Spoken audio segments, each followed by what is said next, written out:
سي جهاد عبدو، مرحبا. 100 مرحبا، شكرا كثير. وطبعا بيسرنا أن نستضيفك مجددا في مونتي كارلو الدولية، وأن يكون دائما اللقاء مع جديد. واليوم جديدنا هو الجيران. فمن هم الجيران؟ الجيران هو فيلم سوري كتبه مانو خليل المقيم في سويسرا، من إخراجه كمان. هو من إنتاج سويسري بالاشتراك مع آرتي الفرنسية الألمانية. فيلم الجيران هو فيلم روائي طويل بيستعرض سوريا بفترة الثمانينات، سوريا بكل مكوناتها، بالفسيفساء العرقي والديني والطبقي إلى ما هنالك. بتحكي قصة طفل صغير بيروح على المدرسة، أول ما بيروح على المدرسة بانتظار أنه ينفتح قدامه باب المعرفة، والأستاذ القادم إلى مدينة القامشلي اللي الكاتب هو منها. فبيجي الأستاذ محمل بالإيديولوجيا وغسيل الدماغ وبما فرض عليه أنه يعلم الأولاد، وبيصير في الصدام وبيصير في المشاحنة. والفيلم يستعرض مجموعة كبيرة من ليس العلاقات وإنما مجريات الأحداث اللي بتصير إن كان برغبتنا أو رغما عنا. بفترة كان في يعني ولا يزال طبعا الصراع الإيديولوجي والتجيش طب لماذا انطلق من الطفولة؟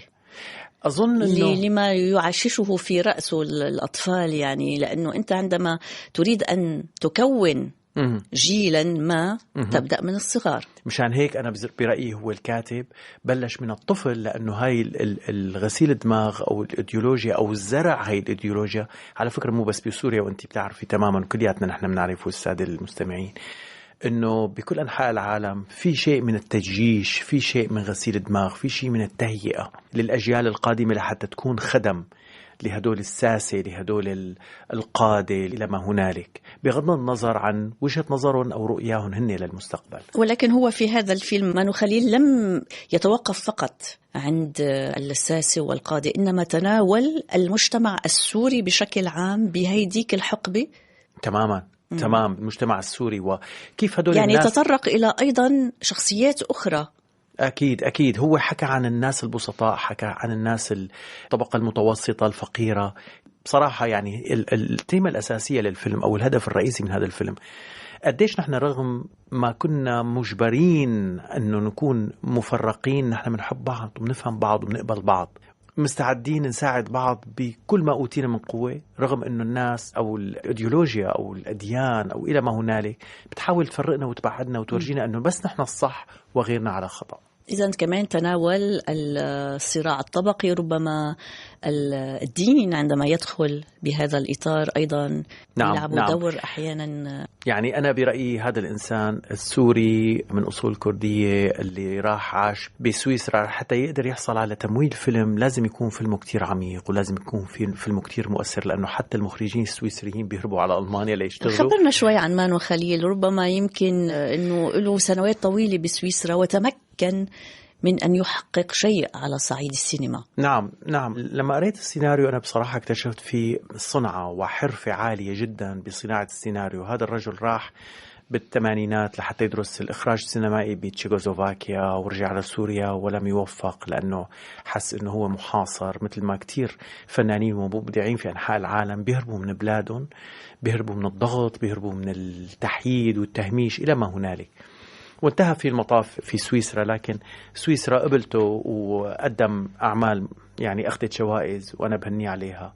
وهلأ أنا يعني بيشرفني أنه يكون بعمل بهذا العمق وبهذا، أظن وأنا واثق 100% أنه هذا الفيلم اللي كاتبه واللي عم يخرجه رح يكون وثيقة تاريخية فنية إلى أبعد الحدود. وإن شاء الله يعني إحنا كلياتنا بنتأمل من كل الأعمال اللي عم نساويها إنه توصل لأكبر عدد من المشاهد لحتى نحن نوصل صوتنا، وكمان طبعا مثل أي شخص تاني بنطمح بالجوائز. نعم. إيه طبعا. نعم أكيد. إن شاء الله أكيد. وهذا اللي بيدفعني إني أسألك أستاذ جهاد عبدو، إنه حضرتك متواجد من سنوات في الولايات المتحدة ولكن يتم استدعائك إلى أوروبا، يعني رغم وجود ممثلين سوريين تحديدا، سوريين كثر في أوروبا وفي فرنسا تحديدا، فاستدعاء جهاد عبدو كان لتأدية شخصية ما، فخلينا نحكي شوي. وهو ليس الفيلم الأول الأوروبي الذي تشارك فيه، وخصوصا سويسرا، مع سويسرا إنه سبق كمان واشتغلت فيلم بون فواياج اللي هو كمان مع مخرج سويسري. تمام. أظن أن الأوروبيين أو المخرجين بشكل عام بيشوفوا عمل هذا الممثل على ما بعرف يعني على الفيديو أو شيء، وسهولة اللغة عندي أنا يعني أنا محظوظ بصراحة إنك تتكلم عدة لغات كمان. أنا يعني مثلا بهذا الفيلم أنا بحكي 3 لغات، بحكي بفيلم الجيران بحكي العربي والعبري والكردي، بفيلم بون فواياج بحكي العربي والإنجليزي، بفيسينج مكة أو على القبلة حكيت بالألماني السويسري والعربي. فهذا جانب كتير بيرتاحوا له المخرجين، إنه هذا الممثل. شغلة تانية هن بيدوروا عليه إنه مرونة هذا الممثل بالعمل، إنه في حال هو هل يقبل بهذه الشروط أو لا يقبل، هل هو مرن للتغيير في حال توجهت له ملاحظات، هل يتقبل الملاحظة. يا ترى في حال نحن كنا بموقع التصوير وعمل شيء معين أدى بطريقة معينة وحب المخرج إنه يغير، يا ترى هل هو يتقبل التغيير، هل هو مرن. كل هاي العناصر هي كليات هاي الشروط بتخلي المخرج يكون بيجيب الممثل وين ما كان يكون. فلهلا يعني مثل ما بيقولوا الانطباع جيد، وأنا كتير مبسوط. وأنت تقبل أي ملاحظة؟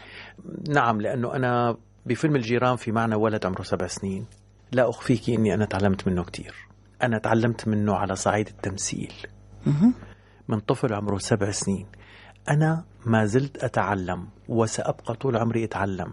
شو لسه وقفك عنده لهذا الطفل؟ ردود أفعاله، كيف هو بيقيم لما بيسمع كلمة أو بيسمع جملة، ردة فعله يعني. يا الله ساحر. بكرة بيطلع الفيلم، ما بدي أحكي عنه، بكرة بيطلع الفيلم وبتشوفوه. عمره 7 سنين كيف بيعمل ردود الأفعال، كيف بيقيم الشيء اللي سمعه، كيف بيتعامل مع الغرض اللي كامشه. طبعا بفطرة، ما درس ولساته يعني ما بيقرأ وبيكتب، عمره 6-7 سنين، فهو غير قادر على انه. بس هذا يعني معناته انه يتمتع بموهبة نعم. تمام. وابوه بيحكي له الحوار الصبح كل يوم بيومه، بيحكي له الحوار، بيحفظه اياه وبيقول روح. وهيك الاتفاق مع المخرج انه لا تعلموا التمثيل، ما بده، بس حفظوا الحوار. يعني ايه، فانا ما بخفيكي انه عم بتعلم منه، بتعلم من اي انسان بشوفه، بتعلم من انسان يعني قد يكون كومبارس معنا بس عنده شيء معين، فليش لحتى ما أتعلم منه. هل إقامتك في أمريكا غيرت شوي من شخصيتك الفنية التمثيلية؟ لأنه إحنا بالمجتمع العربي وبالممثل العربي عنا إنه تقريبا فينا نقول وكأنه في تابو أو ممنوع أنت أن توجه، خصوصا إذا كان نجما. نعم. هذا الأمر ما توجه ملاحظات بالموقع. اشتغلت مع كبار الممثلين، اشتغلت مع توم هانكس، اشتغلت مع نيكول كيدمان، اشتغلت مع توم بيرينجر، مع روبرت نيبر. كلياتهم كانوا يتوجه لهم ملاحظات وكانوا يقولوا شكرا من القلب، شكرا بدفى. وكانت تتوجه الملاحظات بصوت عالي، ما كانت تتوجه بصوت واطي بينه وبينهم. كان يقول له لو سمحت، لأنه العملية الإبداعية لما أنا كممثل عم بشتغل في مخرج واقف على المونيتور عم يشوف شغلي من بعيد، فهو لما بيوجه لي الملاحظة مو معناتها أنه أنا لست بجيد أو أنا عندي مشاكل فإذا بده يوقف الإيجو أو الشيء هذا بيني وبين النجاح العام، هو لصالح العمل بشكل عام. طبعا إذا بده يوقف الإيجو بيناتنا فهو عم يساهم بتأخيري وبترجيعي لورا، وعم يساهم بأنه أنا أكون تعيس إلى بقية حياتي. سيد جهاد عبدو، بنعرف أنه يعني لديك مواهب كثيرة غير التمثيل. هاتي لشوف. وفي عنا الموسيقى، وأنا شايفة آلة الكمان حدك، وبالصدفة كانت معك. بالصدفة، صح. وأنا كتير بدي استغل هالفرصة وهذه الصدفة السعيدة، فرح نتوقف شوي مع عزفك لنسمع كمان المستمعين، لأنه هن ربما لا يعرفون جهاد عبدو المحب للموسيقى والراقص أيضا والرياضي، يعني اللي نقوله اللي كتير ضعفين عن الأول، عم يمارس الرياضة بشكل دائم.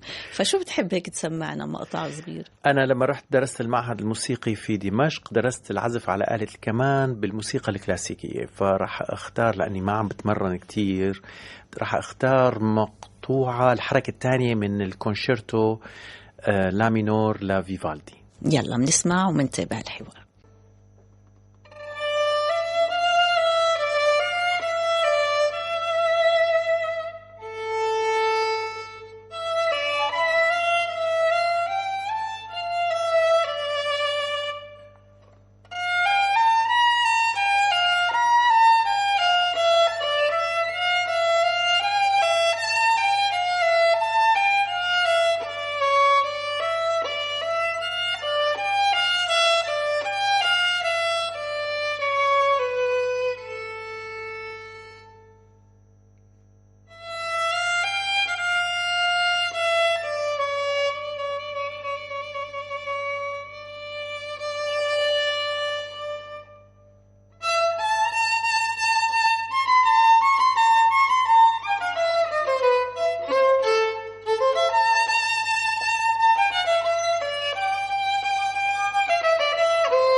أستاذ جهاد عبدو، بعد هيدي المعزوفة بتعرف تذكرت يمكن عملوا مع المخرج يعني اللي اشتغلت معه مع نيكول كيدمان فيرنر هيرتزوغ، فقال إنه لما عم بعمل الكاستينج مع جهاد عبدو عزف لي بدل ما يمثل لي. صح. فقبرنا بصراحة رحت على اللقاء وحكيت له قصيدة نبطية من عمرها 200 سنة، وعزفت له على آلة الربابة. قلت له أنا جبت آلة ربابة وعزفت له عليها. قلت له أنا بعزف على آلة الكمان، وهدول متشابهتين بس هي وتر واحد ومصنوعة من الخشب والجلد، وهي تعزف تستعمل بهديك المنطقة اللي كانت فيها جيرترود بيل بهديك الفترة ولهلأ ما زالت.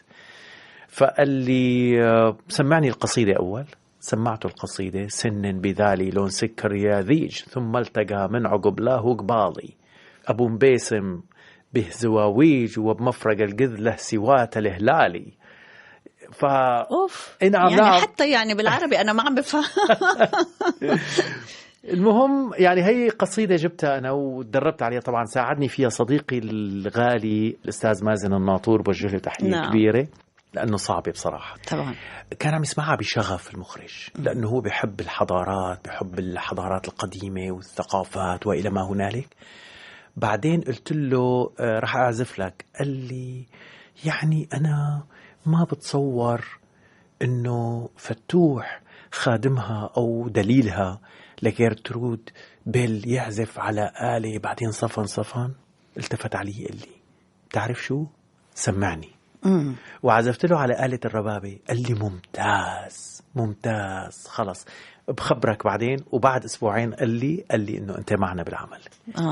وكانت الانطلاقة فتح لي هديك البوابة الكبيرة.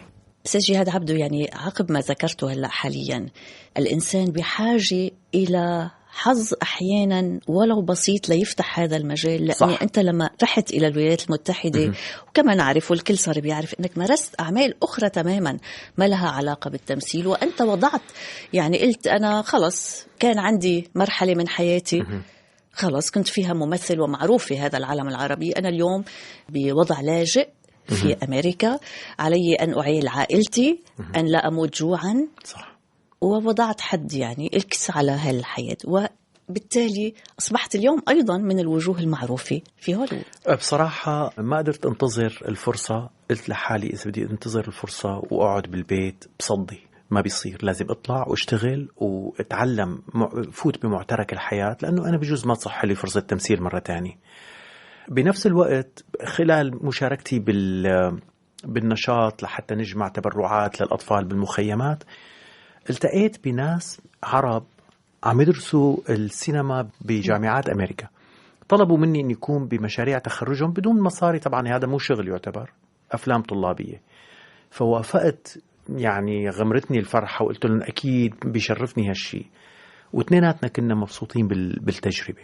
هذا الشيء ما كتير ساعدني لحتى وصل لفيرنر هيرتزوغ، بس هو لما شاف شغلي على الفيديو، هو كان عم يدور على شخص بيحكي اللغة السورية تحديدا، السورية اللبنانية شمال فلسطين إلى ما هنالك. هو تواجدي أنا بهديك الفترة بهداك المكان، هذا كان حظ كبير إنه قدر يشوف، كان في مين يوصل له إنه يشوف هذا الفيديو. فلما شافه قال بدي أقابله لهذا الممثل، حبيت شغله، بدي أقابله. أنا بعتبر حالي محظوظ كبير، بعتبر حالي إنه حضرت لهذا اللقاء من 20 سنة. تعبت على حالي، اشتغلت، درست، عزفت موسيقى، تعلمت اللغات، تعلمت الرقص، تعلمت كل شيء. ما قعدت بحياتي، ما بعتبر حالي قعدت أبدا، دائما كل يوم عم بتعلم، دائما. فبعتبر أني أنا حضرت. أنا كنت محظوظ أني قدرت التقي فيه أو قدر يشوف شغلي، لأنه ما بيشوف شغله إلا كل طويل عمر. أكيد. فهون بتشوف الحظ، ومن حسن حظك طبعا. بس الحمد لله. أستاذ جهاد عبدو، يعني حكينا عن مشاركاتك بأفلام تتناول الواقع السوري ومشاركات مختلفة تماما بأفلام أخرى شاركت فيهم، كما بعض الأسماء اللي ذكرتها العالمية. تعتبر أنه اليوم آن الأوان أن يتم تناول ما يجري في سوريا من وجهة نظر أخرى، يعني غير اللجوء، غير التشرد، غير الاستعطاف. نعم. هلا نحن هلا يعني في كمان حتى آخر أفلامك ما حكينا، إنه آخر مشاركاتك على فيلم اللاجئ. فيلم اللاجئ هو بصراحة موجه للجمهور الغربي، يشكل مثل إشارة استفهام أو مجموعة إشارات استفهام كتير كتير كبيرة توضع أمام السياسيين الأمريكيين أو الأوروبيين، يعني العالم الغربي الحر مثل ما بيوصفوه، يعني حول قبول الآخر. لأنه اليمين المتطرف هلأ عم يضغط كتير مشان عدم قبول اللاجئين، فهو مو للاستعطاف أو وليس للتعاطف مع اللاجئ بقدر ما إشارة استفهام لدى هدول الناس بشكل عام صانعي القرار، إنه نحن بأمريكا، أمريكا بنيت من اللاجئين، إن كان من أوروبا ولا من أستراليا ولا من أفريقيا، هدول الناس هن اللي بنوا هاي البلد. هلأ جاي السياسة عم تمنع هاد وعم تسكر الباب بوش هاد وعم تعمل حظر على فلان وعم تقيم فلان وعم توصف فلان أو مجموعة من البشر بأنه هن خطيرين، إنه هن خاصة مثلا الناس اللي جاي من أمريكا اللاتينية عم توصفهم بأقزع الألفاظ وإلى ما هنالك. وبنفس الوقت لما بتطلع على الاقتصاد الأمريكي نصه عمال من أمريكا اللاتينية، يعني نعم. هالتناقض هذا بالسياسة وخاصة التفوق الأبيض اللي عم يصير هلأ بأمريكا هو مو بس للتعاطف مع اللاجئ. قضية اللاجئ صار لها قرون، يعني من الأزل، وسوريا هي إحدى هاي البلدان اللي صارت فيها عصرت فيها هاي الحرب وهذا الظلم، بس قضية اللاجئ لم تتوقف. وأظن أنه نحن هلأ لازم بقى نحكي أنه هدول الناس اللاجئين مثل ما بيعمل هذا الفيلم أو مثل ما بيوصل هذا الفيلم الأخير اللي عملناه لاجئ، بيوصل أنه هدول الناس اللي هربوا من بلادهم، وهن ناس سوف يقدمون لهذه البلاد اللي عم يروحوا عليها شيء أهلا ما بيقدروا يقدموا، لذلك أنتوا لازم تتمسكوا فيهم. يعني هو عكس مفهوم التعاطف أو استدرار العطف. هم يعني هم لا يستعطفون ولا يمدون اليد، إنما هم سيقدمون لهذا المجتمع اللي ذهبوا إليه. وبما أنه عم نحكي عن اللجوء حتى على الصعيد الحقوقي، على الصعيد الشخصي، أستاذ جهاد عبدو، لديك مشاركات ولديك تحركات أيضا تتعلق بقضية اللجوء في الولايات المتحدة. نعم، يعني أنا نشيط، يعني كناشط. نعم، أنا كناشط بيشرفني أقول إنه أنا لن أتوقف، ما توقفت ولن أتوقف أبدا عن الذهاب أنا وزوجتي فادي عفاش بكل أنحاء الولايات المتحدة لإلقاء محاضرات والشرح عن طبيعة الناس اللي عم تهرب من بلادها وعم تجي على أمريكا. ليش عم تجي؟ ليش عم تهرب؟ شو الشيء اللي عم تهرب منه؟ شو الشيء اللي لازم أنتوا تعرفوه والإعلام ما عم يوصلكم يا الإعلام الأمريكي، الإعلام الأوروبي، إلى ما هنالك. كل هاي الأمور لازم. وعم نلاحظ نحن كمان ست غادة أنه المواطن الأمريكي لما عم يسمع لنا عم يفتح أذنيه وعم يفتح قلبه، بفتح عيونه أنه أنا هذا المعلومات بدي أخذها منكم. وقدمت نماذج، يعني نماذج ناجحة. نعم. وهذا اللي كنا نحكي عنه قبل قليل، اللاجئ أنه هناك من نجح بعد ما خرج من بلاده. نعم. بمجالات اختصاصاتهم. صح. فهذا الشيء اللي عم ندوره. هلأ أنا رايح على كاليفورنيا، عندي دورة لمدة 12 يوم بدور عبادة بجامعات، بمدارس، بالثانويات، لحتى أشرح لهدول الطلاب وللناس وللمستمع ولأي إنسان بيجي على دور العبادة هي عن قضية سوريا أو أي لاجئ بفوت على الولايات المتحدة الأمريكية. لازم أنت تعرف ليش طلع وشو جاي يساوي هون. وهناك أيضا غير هيدا الجولة سنعود قليلا إلى مسرحية قمت بالمشاركة فيها أستاذ جهاد عبدو، عندما تبكي فرح. نعم. تأليف مضر الحجي وإخراج نائلة الأطرش. وطبعا ست نائلة هيك بترسم على وجهك ابتسامة لأنه هي كانت أستاذتك. نعم. وكنت أنت تلميذ مشاغب. نعم. فكيف كان هاللقاء بين تلميذ وأستاذة؟ كيف كان العمل؟ يعني هو كتير منيح. نعم. بصراحة كتير منيح. أول شيء بدي أحكي عن النص. صديقي مضر كاتب نص ممتاز جيد جدا، عميق، شفاف، غير مباشر، يتقبل المواطن العربي والمواطن الغربي، يعني إنك تجمعي بين هدول العاملين، فهذا الشيء مهم لأي نص. ولما حكت معي الأستاذة نائلة، طبعا بعد 27 سنة من العمل المشترك، طبعا هي خرجتنا، قالت لي أنا عندي هذا العمل وكذا، والحمد لله أنه أنا ما كنت مشغول بهذيك الفترة، فكانت تجربة كتير منيحة، إن كان على صعيد تقديم شيء بما يخص بلدي وشعبي وقضيتي، بما يخص الإنسانية بشكل عام، لأنه العمل ينطبق على أي بلد. نعم. قد يكون من أمريكا اللاتينية، قد يكون من أفريقيا، يعني هي مشكلة إنسانية قد تجديها في أي مكان. وهي هذه الفتاة فرح التي تريد تحقيق ذاتها، وهناك التسلط الأبوي اللي هو كمان بيرمز لكثير من الأمور التسلطية. تمام تسلط السلطة وتسلط الأب والتسلط العادات والتقاليد والدين والأعراف وإلى ما هنالك. أضف إلى ذلك أنه أنا رجعت اشتغلت مسرح، والمسرح معروف أنه هو بيشحذ أدوات الممثل من أول وجديد بعد غياب. وبصراحة لا يمكن أن الواحد يكتفي من أخذ المعلومات الجديدة والمهارات الجديدة من أستاذة مخضرمة مثل نائلة الأطرش. طيب بعد كل هالسنوات نائلة الأطرش كيف وجدت وهي يعني أصبحت بعمر يعني في خلفها مسيرة كتير طويلة مشرقة، دائما عندها طاقة. يعني أنا بدي دق على الخشب ما شاء الله، طاقة، وخاصة يعني طاقة عضلية وجسدية وطاقة ذهنية لا تنضب. عندها خبرة، عندها معلومات، إنسانة يعني تحدت كتير وتعبت على حالها ودرست، وهي هلا مدرسة بنيويورك بأهم جامعات، جامعة تيش في NYU، جامعة نيويورك، بتدرس 3 دفعات على ما يبدو، أو صفين أو 3 صفوف. فدائما شو ما حكت، كيف ما عطتنا ملاحظات عم نستفيد كنا. فهذا كمان شغلة ما بقدر أغفلها. وكيف استعدادك للعام؟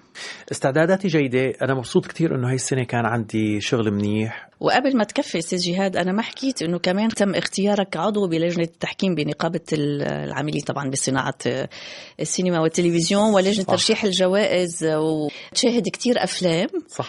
وهل يا ترى الأفلام اللي قريبة كتير من قضيتك، من مأساتكم، هي اللي بتمسك أكتر؟ يعني بيكون عندك ميل أكتر، عم بتكون موضوعي؟ ما بخفيكي. صح. صح. في فيلمين شاهدناهم عن هاريت، عن امرأة أفريقية تقود شعبها، تقود العبيد إلى الثورة، تهرب هي وبعدين بترجع بتنقذ أهلها. وواحد اسمه Just Mercy أو الرحمة فقط، عن حكم الإعدام بأمريكا. القضايا اللي فيها شيء إنساني عميق عن الحرية وكرامة البني آدم كتير عم تأثر فيني. بنتبه على حالي إني أنا عم ببكي بالصالة، ما بقدر أمنع حالي عن البكاء. بتأثر، بتعاطف، بحس بأزمتنا، بحس بمشكلتنا نحن. هي نفسها أزمة أي إنسان آخر. إذن ونختم مع التحضيرات، إذا في تحضيرات مقبلة أو مثلا استراحة هلأ بعد هذا العام اللي كان فيه كتير نشاط؟ في تحضيرات كتيرة. في فيلم يتم الكلام عنه بخصوص